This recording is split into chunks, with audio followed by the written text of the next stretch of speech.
How can we do that when you don't cater any complexion products towards us? How? Hi, welcome to my channel. Welcome back. If you've been here before, I don't yet have a song or a proper intro, but let's have a quick chat. Okay, welcome back to Bikini Bottom for another TED Talk. So I've been getting asked this question a lot about the Pink Honey drama. So if you guys don't know what's going on with Pink Honey is a brand that is located in the UK, and they're known for their Pink Honey brow products. They're also known for their Pink Honey bronzer, and they are also recently known for doing a collaboration with a well-known UK influencer. Her name is Carriot. I hope I said her name correctly because I follow her. I actually really do like her. She is known for her bright pink under eye. I will insert some photos of her in the collaboration so that you guys know what I'm talking about. So Pink Honey came under fire recently for hosting a party. I believe it was like some sort of slumber party or influencer party that they were hosting, and essentially all of the people that were at the party were all okay, they were all palm colored. And then on top of that, there was a huge lack of diversity, a huge lack of inclusion. The founder of Pink Honey responded, and she stated that the people who she invited to the party, it had nothing to do with them all being white. It had to do with the fact that she felt that these people along the way were the ones who had helped put her brand where it is and support her brand and make her brand what it is today. Now, my thing is this, you guys, in 2023, it is not hard to be inclusive. It is absolutely not. Don't get me wrong. There is a difference between a diversity hire and inclusion. People who are diversity hires, they know when they're just simply there to fill a spot for color or for gender. Okay, prime example, Black people, we know when we're a diversity hire. I know when you need a little token Negro in your photo to make it look like you're inclusive. But with Pink Honey, it's different, right? There are so many different types of influencers that use their products. There are so many men that use Pink Honey products. I think that Pink Honey really missed the mark on being inclusive in the sense of it's not just this one demographic of people that use your products. Now, there were a lot of Pink Honey stands in the comments of various different videos that I saw saying, well, you don't get special treatment just because you're Black. You don't get special treatment just because you're a person of color. You don't get special treatment because you're not an able-bodied person. You don't get special treatment based off of your gender. You don't get special treatment based off of whatever marginalized community you're a part of. And while that may hold some truth, you don't ever want to prioritize someone else over another person. The problem is that the lack of inclusion was there to begin with. There's a huge demographic of people who are cut off from even using Pink Honey's products because she simply does not make the product for that demographic. A prime example of that is P. Louise, right? Back in the day when P. Louise launched their eyeshadow bases, they had, I believe, maybe 3-4 shades. All the shades were incredibly white, right? So white that someone the shade of a brown paper bag couldn't even use the P. Louise bases. After much constructive criticism from her followers and from people, her consumers who were using the product, she consulted with TaylorMade Jane. Now, if you don't know who TaylorMade Jane is, TaylorMade Jane was a well-known Black makeup influencer. She still is. I still love TaylorMade Jane. She doesn't make as much content as usual. She's got 4 babies, but she is an incredible artist.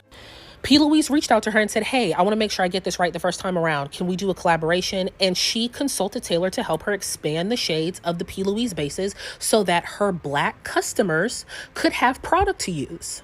You guys, it is the same exact thing when Jared Blandino, this was before Estee Lauder owned Too Faced, when Jared Blandino was the owner of Too Faced, and he reached out to Jackie Aina and he said, hey, can you help me expand my shade range of Too Faced Born This Way foundations because I want to make sure that it's inclusive. You guys, that collaboration was much needed. Why? Because I was the prestige manager at Ulta at the time when Too Faced rolled out their Born This Way foundation. Let me tell you, the rollout was horrible. It was 12 shades of white. The thought of a Black or brown person, that thought was not even in sight. So for them to recruit Jackie Aina to help them was monumental for their brand. I just don't understand why in 2023 going into 2024, why diversity and inclusion is an afterthought. Like, it's only beneficial to you. It's only beneficial to your customers. It's only beneficial to your brand, to your base, to the growth of your business, to the longevity of your business. This is now a stain upon Pink Honey. Like, it's just honestly ridiculous. And I think that this is something that could have been avoided. Just be inclusive and be diverse. Thank you for coming to my TED Talk on Bikini Bottom. Let's talk about this Pink Honey event and why people have such an issue with it, rightly so. How is it in 2023 beauty brands are still holding events that is just purely full of white people and that's it, especially just white girls? I think it's 100% white girls. Correct me if I'm wrong, like, I can't speak on sexuality or certain identities because you can't really tell that just from looking at a video. No disrespect to the girls that were there, they all deserve to be there. What I don't understand is why Black and brown creators aren't given the same opportunities, and I'm speaking on race specifically because it's something that I've spoken about since starting my page, and I also don't want to take away from voices of other minority groups. Don't get me wrong, it's a problem everywhere in the world, but the UK, especially brands up north, are so bad on inclusivity. Like, there's either 1 or 2 Black and brown people there, rarely a hijabi, like there's an off chance there's a hijabi, and I just think, are we not living in the same city? Because everywhere I go, there's diversity everywhere I go. So how is it when it comes to putting on these big shows, these big PR trips, that you can't invest that money into minorities? I just don't get it. Almost gives a message to these creators that, yeah, thank you for your support, but we don't value enough to take you on these trips. We just value the white girls. And please don't come to me about engagement, because there are plenty of black and brown creators that have high engagement. Not me, by the way, not me. But I don't do glam makeup, so I'm not surprised when I don't get invited to these events. But there are plenty of black and brown creators that are on brand with Pink Honey that could have been invited to this trip, but nothing, absolutely nothing. At this point, I don't care if a brand feels like it's having to tick a box. Please tick that box. I will buy you a gold-plated Parker pen just to tick that box. There's no other way for brands to be inclusive other than ticking that box, because they're not doing it otherwise. I'm sorry, they're just not. To address the things that are going on social media right now, I don't want to bury my head in the sand or make anybody feel like I don't care. I've just been taking a second to kind of process what's going on so that I can come on here and kind of explain the situation. I held a staycation over the past 2 days for 17 people. So they were asked to come on the trip because they had specifically done something that played a massive part in Pink Honey's growth. Y'all, please excuse the voiceover. I typically would sit in front of a camera, but it's too late in the night and I'm just trying to hold myself accountable and put out this video that I said I was going to put out. But yeah, so let's get into this really fast. So this lady, she I guess owns Pink Honey, and I've never heard of this company, but apparently, you know, people care about it. And I've seen a lot of people of color using their products. I've seen a dark skinned girl, I think she had pink cheeks or something. It was real cute. It was cute. She did her thing. But like, it's 2024. Like, why is this a thing? Why do we need to tell you please include us? Like, don't just use us as a ploy. Like, we're not here just for clout. Like, don't pretend to be inclusive. Like, just put us out there. But yeah, anyway, she's saying that I didn't play the whole video because it was like 6 minutes. But she's saying that she does not really, she's very inclusive. People think she doesn't care about these things, but she does, and so on and so forth. But let's hear what everybody else have to say, and then we'll talk a little bit more. This Pink Honey apology video, I need you to answer me this. You sat there and you said that it's because these people are people that has helped your brand grow. It's helped your brand develop and go viral. How can we do that when you don't cater any complexion products towards us? How? Like, the whole basis of your reasoning as to why the group looked that way is flawed and is rooted in not being inclusive. Rooted in it. But okay. There's always an excuse as to why people don't include us. Just stop it. Every single person in this world deserves to look at makeup brands and see people who look like them. See people who they see themselves in. See representation. Literally representation. It's the bare minimum. This Pink Honey shit is absolutely insane. They really said copy and paste, copy and paste. And those of you that are saying, oh, the influencers on the trip shouldn't feel bad. Yes, they should. Do you not in your head think when you walk into a room, why does everyone look the same? Does that not make you uneasy? I've only been doing makeup for the last 7 months, and it was my boyfriend that introduced me to makeup. And you lot already know I used to bleach my skin. I'm very, very sensitive when it comes to my skin color. When I would walk to a makeup stand and there was no shade for me, or there was no stock of the shades for me, it was very triggering. I bought this because it was on my FYP. It wasn't even a black person that was wearing it. I'll type in Pink Honey black girl bronzer and only 3 girls will show up. Would you believe this is the darkest shade? You can see I have not even touched it because this is my foundation color. And I appreciate absolutely everybody. It's just that these people who we are. Not the pregnant belly fully in shot to garner sympathy.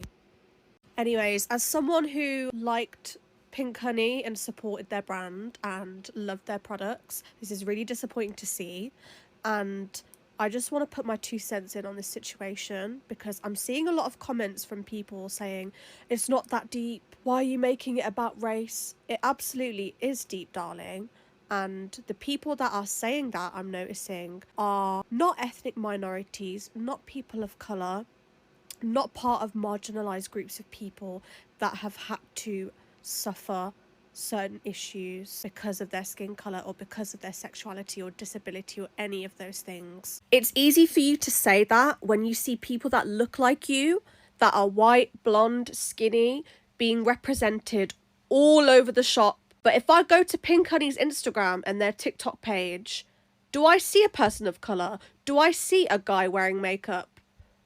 Do I see a plus size babe? No. So listen to us, please. Don't diminish our voices. We are speaking up about something that's very important, that needs to change in the beauty industry. And we're being faced with, why are you making everything about race? Are you okay? Because I'm sure if you were the one that was being excluded, you would feel the same way, babes. There should be room for everyone in the beauty industry. Don't be mad at Pink Honey, girl. Don't be mad. I see why people are upset, but I don't know if it's just me that got the vibe like straight away. Like, what do you mean? Your darkest shade of bronzer is literally like. But see, I think they even brought a darker shade. When I first heard of Pink Honey about, I think 2021 or 2022, the darkest shade of their quote unquote bronzer was the color of my concealer, bro. Like, I'm not even tripping. Like, I remember so vividly because it's like, I always just thought of them as a brand that did not cater to anybody who was not, like, do you understand? Like, I don't know. It never came as a shock to me. Obviously, it is disgusting or disappointing because, like, you took that picture, you posted it, girl. Like, you know what you were doing. I don't know if this is another, like, false, what's it called again? That publicity stunt thing that they do to get their name out there, and then they'll get a black girl in a new campaign, and then everybody's gonna be fine with it. I don't know if that's what, you know, the strategy that's, you know, they're doing, but I'm just saying this was very expected. And this is why I will forever stick by Made by Mitchell. Made by Mitchell, just keep doing what you're doing. And it's so crazy because, like, loads of people got mad at me. I made a video like August that, like, about Made by Mitchell blushes and how, like, they were literally made for black girls. Like, I will never shut up about Made by Mitchell blushes. The pigment, the way it caters to everyone is amazing. But I stood out, like, I mentioned the fact that it was exceptionally good for black girls. And then there were a lot of people in the comments saying, oh yeah, must you make every single thing about race?